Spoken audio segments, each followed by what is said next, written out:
is their partner in the Hollywood, world, right? Yeah. Well, I love international filmmakers purely because I feel so many of them have a fresh voice, and it's true that the cultural differences sometimes can be a hindrance, which is why sometimes they should focus on maybe getting representation from the management side who has some kind of like international, sort of background, like myself, for example. But this two Italian directors that I signed about 2 years ago, I met them at the Beverly Hills Film Festival. I was picking up an award for another Canadian director client, and they sat on my table. They were Italian. I speak Italian. We got talking. They had just won an award for like best, short. And they said, "Can you send it to me?" I'm like, yeah, whatever, And like they sent it to me, and I was blown away. I mean, these two kids. I mean, speaking of like knowing how to work with like the American marketplace, like they put their short on YouTube within 2 weeks. They had 170,000 views, which is unheard of in Italy. They got aired on MTV.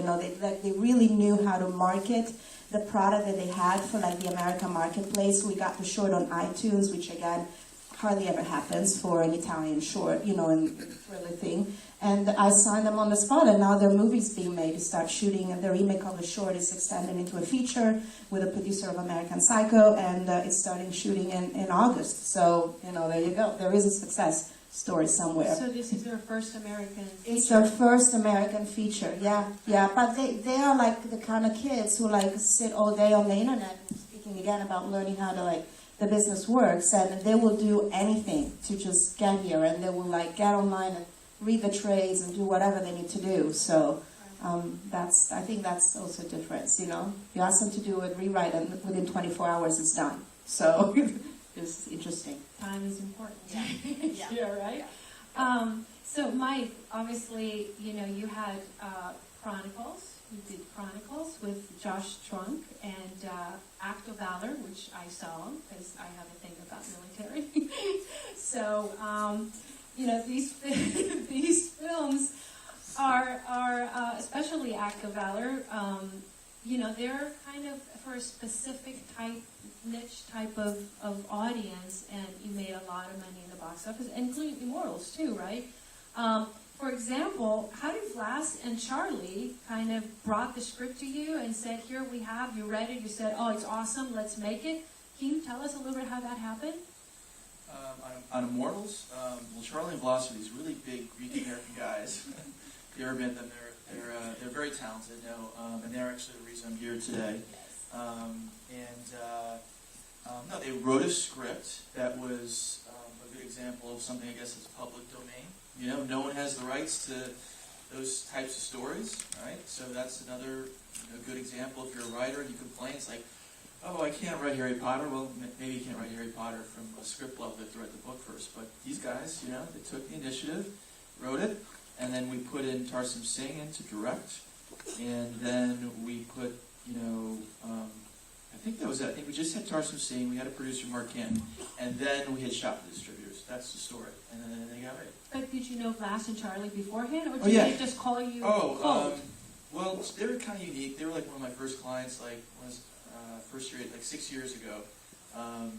And sometimes when you're a first year agent, you like read scripts just as random queries and stuff like that.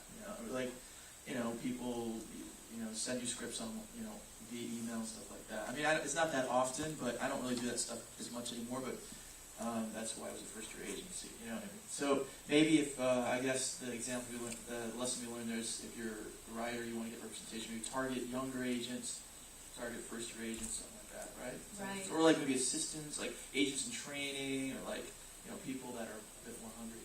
Right. Not that I'm hungry now, but you know what I mean, right? Right. No, that's a really good point. I think the fact that you said they were with you for 6 years before they actually had Immortals, right? Yeah. 5, 6 years. Well, I mean, it got made last year, but it was like they were with me for 4 years. It took a couple weeks to get made, whatever. Yeah, but that's right. Yeah. Right. So obviously things don't just happen right away. It's something that you need to build relationships with, and movies take a while too, I guess. One time I said Jerry Bruckheimer was interviewing Charlie Rose. He said, "What was the average time it takes from the initial idea to actually when was on screen. He said 7 years for his movies. Is that crazy? And then, let's see, he said Chronicle, which came out earlier this year, is Josh Trank. He had done, first time I met him, he had done this short film with like lightsabers and stuff like that. And it was like online, and I met with him off that. I didn't even sign with him. I mean, we didn't even work together at that point. It took a little while, but he sort of bounced around. But that was a good example, right? Someone doing something on their own initiative. It was online. And then Active was kind of unique. When that movie was sold, our sales department, which is in competition for CA sales department, right? They sold that movie last spring. At the time, it was the most expensive independent film ever sold without movie stars. It sold for $13 million. So it was made out to the system. You know, they didn't have a studio. These guys came with the money themselves. Hired a writer, Kurt Johnston. You know, it's like just it was a whole process, but. You know, that's a very unique source of truth. I don't even call that niche. It's 70 million domestic box office, buddy. Right? 70 million, right? Okay. So, anyway, I got too much. But any other questions? I'm getting to it. Okay, cool. Steve, you also represent talent. Yes. So tell us a little bit about, do you guys go to showcases? You go to how do you find the next huge talent besides? Yeah, we have some agents at Innovative that literally can see somebody on the street and say, movie star, TV star, leave the business. And they're incredible, and I'm not one. But I listen to them, and when they say to me, keep an eye on this person or that person, I'm serious. About 50% of the time, they turn into Amanda Seyfried or Keller Lutz or Ashley Green. It's incredible. Chloe Moretz, no. But so that there's a group of us that do that. I personally have built my list by finding talent that might not be as focused on at a CA or wherever as much, like a Ving Rhames or a Gabrielle Noir, still names that needed some work to get kind of back up. So those types I respond to. I also love comics. So I will spend a lot of times at the Groundlings, UCB, Second City. I think those type of talent can just do everything. They write, they act, they create, especially in this era. You know, we see, whatever, the Tina Fey types, and Katie Diepold types, who's a writer on Parks and Rec, has this brilliant script that Melissa McCarthy and Sandra Bullock's doing, and you see where these people started. They're like these young comics in those type of showcases. So, to me, that inspires me. So I love going to those type of places. As I said, I have colleagues who go to like the Yale showcase and Carnegie Mellon showcases and UCSD and just kind of all over. So it really varies. You just want to be inspired. You want to see someone and you're like, you know what? I want to wake up and call Kevin about this person tomorrow. That's really how you want to feel. But the bottom line is you want to make money, right? I mean, this is a business, and 10% of nothing is 10% of nothing. Right. So I think that's also really important, because also being on the other aspect myself of the artist, we think our script is the best. Our film is the best. Our idea is awesome. It will just, if it just gets in front of the right person, it will make millions.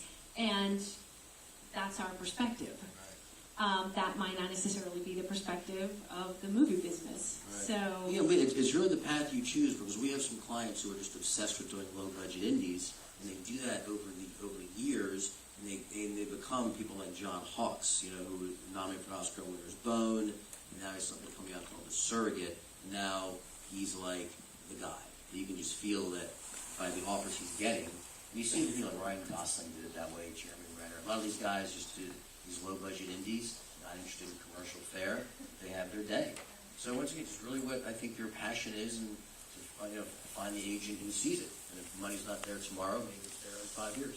I mean, even on a smaller scale, just like he's saying about the actors, we just did, a director client of ours just did a small movie with, Bruce Davison and John Hurt and Cindy Williams, and you're like, how did he get them? Because, it was like a low-budget SAG movie. The script was great, and it was different, and sometimes an actor needs his career to, like, be taken to the next level, and sometimes those little movies, can get them rediscovered again, and their, talent revalued, and I think a few of those actors that we got, now I think they're working much more often purely because somebody saw the movie and saw the performance and like, oh, John Hurt, where has he been, for all these years?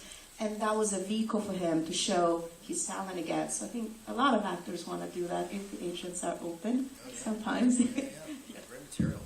I mean, I think it's important to talk about one thing. I kind of want to de-romanticize a bit. I mean, everyone we're talking about, they work really hard, and they're really talented. And the Immortals, that's an exception to the rule. You know, whatever high-end, you know, comic you're representing, that's an exception to the rule. And so, you know, I think there's always this misperception that, oh, Hollywood's easy, oh, it's luck, or if I just meet the right person, and it's not. We are busting our ass 24 hours a day. I presume that the four of us here are only not working when we're sleeping. And that's any YouTube star, and that's any writer, because it's that hard. And it's passion and commitment, and most importantly, talent. And unfortunately, you know, you can believe you have the best script in the world or the best idea, but that's really, in a weird way, for a third party to decide. And you have to listen to that third party, and that's not just one person, it's a marketplace. And really kind of understand that and be very self-aware and self-accepting, understand where your strengths and your weaknesses are. Because we have, you know, many actor friends who are 35 years old, working at the Standard Hotel behind the desk, waiting for their moment because they're going to be a movie star. And they don't understand that either they're not working hard enough, they're not talented enough, and they haven't listened to the marketplace. Thank you. That's Wake wonderful. up call. That was good. Yeah, definitely, and that's a way maybe to lead into some questions, because I want to get as many questions as possible. So please just get to the point and make it a short question so we can get as many as we can. Yes, the young man in the front. Or just project.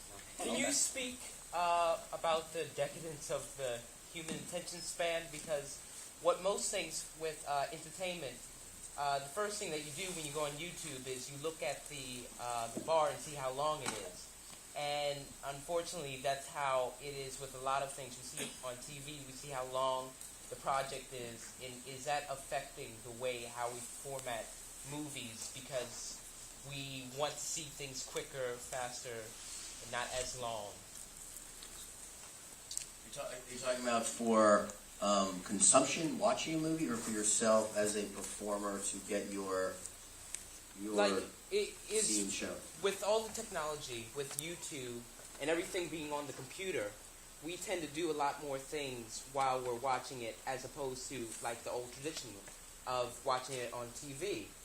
So is this affecting the entertainment business, or will it affect the entertainment business in the future? First of all, are you Greek?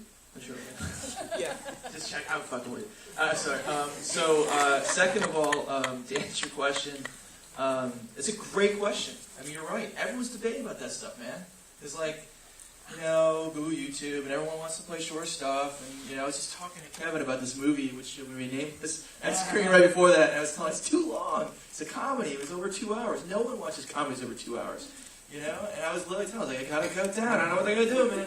So, yeah, you're right, man. That's right up there. That's what people are talking about right now. And I know there's one school of thought that traditional, you know, 2-hour movies will always have a place in American culture, international culture. There's no evidence really to serve, you know, that's, you know, I mean, international box office up 16% over last year, same time. So we're not going to change anything for movie theatrical releases right now anytime soon. But in terms of, you know, if you're watching something on your iPad or your tablet, you don't want to watch something for 2 hours. You know, I get it. You know, and then there's a whole thing about television. You know, it's like if you're watching this new thing this week with Dish TV, how they have now they literally just they went public with this new button where you don't even have to fast forward through the commercials anymore. Just automatic 22-minute you know, episodes, right, to view on your tablet. No more advertising efficient, and there's a lawsuit pending.